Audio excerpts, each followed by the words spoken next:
Hi guys, Deanne here from Canada Abroad. Thanks for tuning in.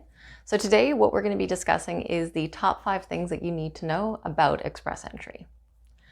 The first thing that everybody needs to know about Express Entry is that unfortunately not everyone is eligible to use the Express Entry system. It's specifically reserved for people who are applying as federal skilled workers, federal skilled tradespeople, or people under the Canadian experience class.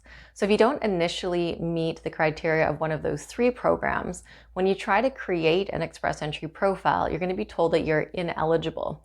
So, you could spend all this time and money to go do language tests, get degrees assessed, and still not be eligible to enter the pool. So it's very important as your first step that you're always going to want to make sure that you're actually eligible to use the Express Entry system. The second thing that everybody needs to know is you don't have to have a job offer in order to use the Express Entry system.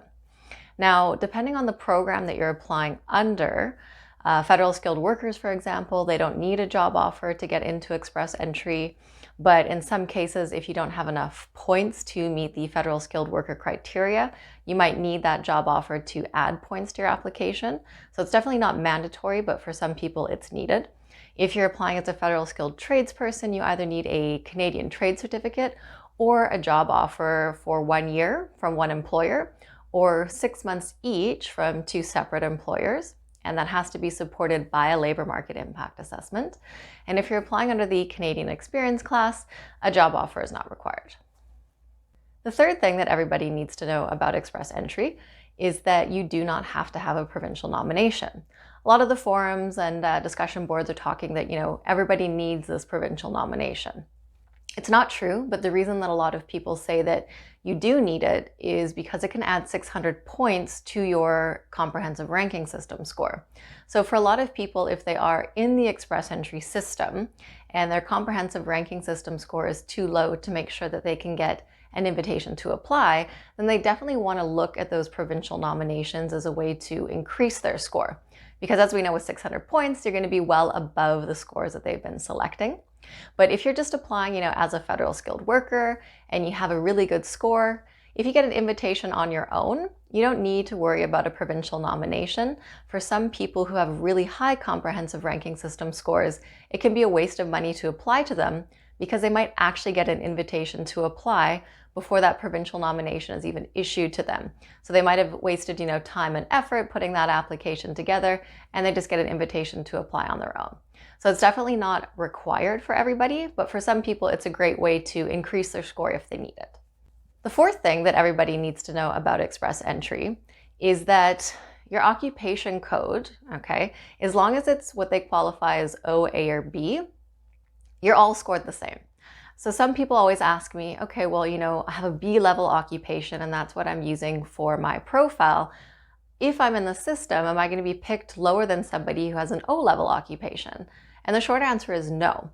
I mean, if you have a score of, as an example, 460, and you're at a B level occupation, and there's another person in the system who has 460, but they have an O level occupation, it doesn't mean that they're going to be picked before you. They are scored the same as you. And when people get an invitation to apply, it's strictly based on their comprehensive ranking system score. So as long as you have a score that's high enough, you would be picked. So it's not that certain occupations are picked before others. When it comes time to select people from the Express Entry system, they're strictly looking at your comprehensive ranking system score. And then if it is a situation where they have too many people with the same score and they have to implement the tiebreaker rule, this is actually based on when you created your Express Entry profile. So then it becomes first come, first served, as opposed to O level before B level. So don't worry if you're at a B level occupation or an A level occupation. It doesn't give you less points than somebody with an O level or a managerial position. It's just, it's how they rank them. So as long as you're not at a C or a D level occupation, you're fine. The last thing that everybody needs to know about Express Entry is that your family is included. So a lot of people think that when they're creating this profile that it's just going to be for them and that their family is not included. But when you actually create your Express Entry profile, you're going to enter the details for your spouse. And your children, they're not going to ask for those details quite yet. And the only reason that they're not asked for, it's not because they're excluded from the application. It's simply that children do not add or take away any points And with the Express Entry profile, they're specifically only asking for any details that are going to give you points for the comprehensive ranking system score. So that's why they only ask for the main applicant and their spouse, if applicable, their details. So if you are lucky enough and you get that invitation to apply, that's when they're going to ask you then how many children you have and for their details. So if you are the main applicant, you do get to include your spouse, whether it's, you're married or you're common law. They get to come with you, and any dependent children under the age of 22. So once your children have turned 22 or older, unfortunately, they can't be included in the application, and they would have to find their own way to immigrate. So these are just a quick top 5 things that everybody should know for Express Entry.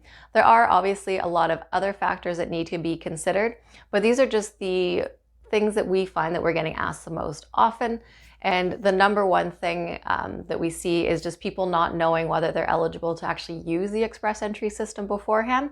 So the first thing you should always do is just make sure that you qualify as a federal skilled worker, as a federal skilled tradesperson, or under the Canadian Experience class. Because if you don't meet those criteria, again, if you try to enter Express Entry, you're just going to be found ineligible, and you might have wasted time and money on language tests and degree assessments.